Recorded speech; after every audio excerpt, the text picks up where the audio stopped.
5 exciting names who could replace Marcus Rashford at Man United amid key update. Amid transfer speculation over Marcus Rashford's future, there have already been some very exciting players mooted to replace him at Old Trafford. In a key update, Manchester United could sell Marcus Rashford this summer as they will listen to offers for the winger. If he is sold, the Red Devils will have to spend decent money to bring in an adequate replacement. They have been linked with some hugely exciting wingers in recent times. 5 have been listed in this article. The curious case of Marcus Rashford has proven difficult to solve for Manchester United. During his 9 years with the senior team, after having graduated from the Carrington Academy in 2015, the 26-year-old has played out a blotted timeline of inconsistent performances for the Red Devils. In sharp contrast to his highest output season, in which he contributed to 40 goals in 57 appearances in all competitions throughout the 2022-23 campaign, the Englishman has failed to make a sustained impact this term. It's still a mystery as to why Rashford's career has ebbed and flowed as much as it has, but with offers flying in for him this summer, now could be a time when his boyhood club drop their patient approach and look to cash in on their unreliable marksman. In a key update, a report from The Athletic emerged on Monday morning that, under Sir Jim Ratcliffe and INEOS, Man United's new transfer hierarchy are willing to listen to offers for the misfiring England international. Already, there have been links with a move to Arsenal, while Kylian Mbappe's move to Real Madrid in the summer could see PSG make a blockbuster for Rashford as they seek the Frenchman's heir. Given the ruthlessness of the busy transfer window, which sticks around for nobody, it is no surprise there have also already been several names mooted to replace Rashford. With a possible £70 million fee to be received for any sale, here are 5 interesting players who could take his spot in that squad. Rafael Leo. AC Milan. AC Milan's Rafael Leo appears to be Man United's most obvious like-for-like replacement should Rashford leave Old Trafford this summer. The 24-year-old Portugal international matches the Three Lions attacker for pace, skill in confined areas, proving to be one of the best dribblers in the Champions League this season, and he packs a rasping right-footed shot. He also prefers to operate from the left wing too, cutting onto his stronger side to threaten goal or attack the byline and create chances for teammates with cutbacks. Leo has directly contributed to 26 goals this season in all competitions, and according to the Calcio Mercato, the Red Devils targeted the forward ahead of the January transfer window. As a result of earlier interest, rumours could start to swirl once more, with the club potentially renewing their pursuit ahead of this month's season closure. Michael Olise. Crystal Palace.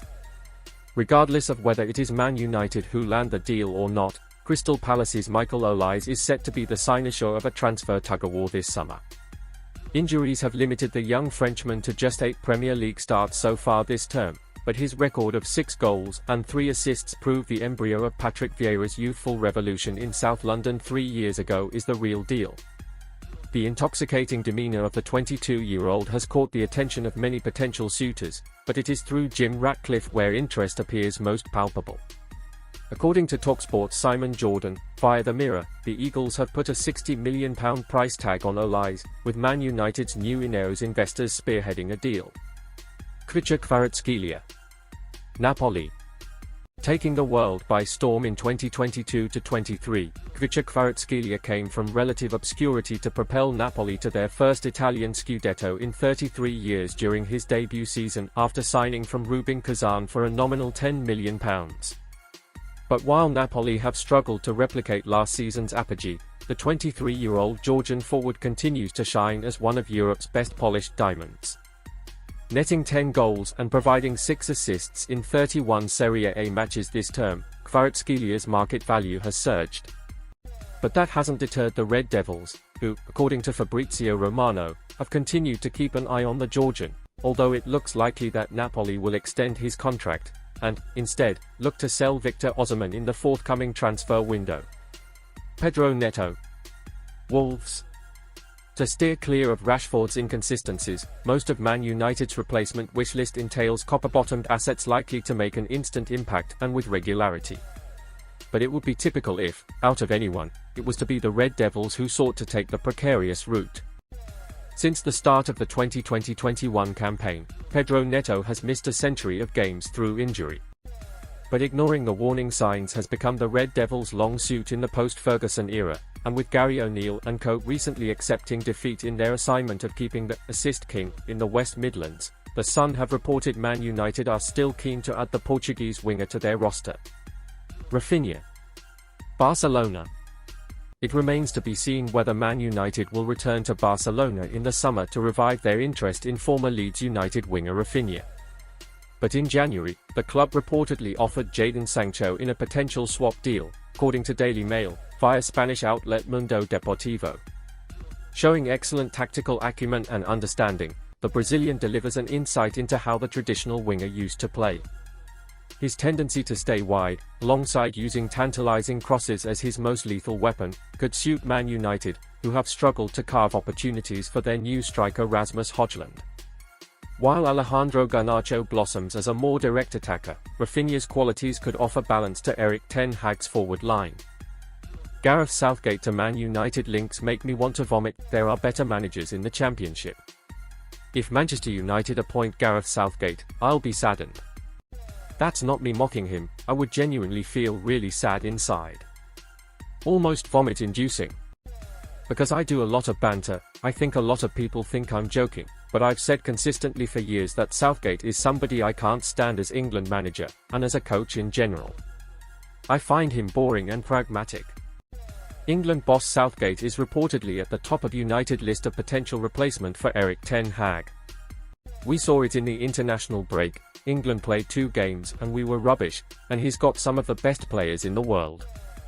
I'd love to sign his agent up. Gareth's agent, let's have a word, because the gigs he gets are incredible. It's amazing to me. I even turned down an invite to see his play. I was invited down to London when it first came out and I politely turned it down. I told them I'd be a hypocrite if I watched something about Gareth Southgate when I don't rate him as a coach. I don't want him anywhere near Manchester United. I think there are better managers in the Championship. Kieran McKenna and Mark Robins are way better than him. I don't think he's good enough to manage Crystal Palace or Fulham. I'd argue Rob Edwards at Luton is a better coach. If he gets the Man United job, for me that's going to go down in my whole life as one of those moments where you just think, am I living in the Matrix, because I just don't get it.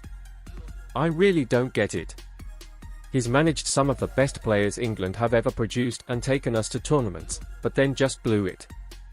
If he doesn't win the Euros this summer, I think I could win the Euros with that team. Goldbridge is really not a Southgate fan and even snubbed an invite to see the Dear England play. Southgate has been in charge of the England squad for almost 8 years but has nothing to show for it despite boasting some of the world's best players in his team. So why he'd get the Man United job, I find it baffling. I think it would be horrible to have him in charge. He's got nothing to do with Man United as well. I just can't stand the thought of it. I've said this loads before, but I think we need to give Erik ten Hag time. If you give Pep Guardiola this team, they are not going to pass it around like Man City. If you give Jurgen Klopp this team, they are not going to press high, dominate possession and create lots of chances. If I was speaking to Ineos, I'd tell them, you've definitely got an issue with the players.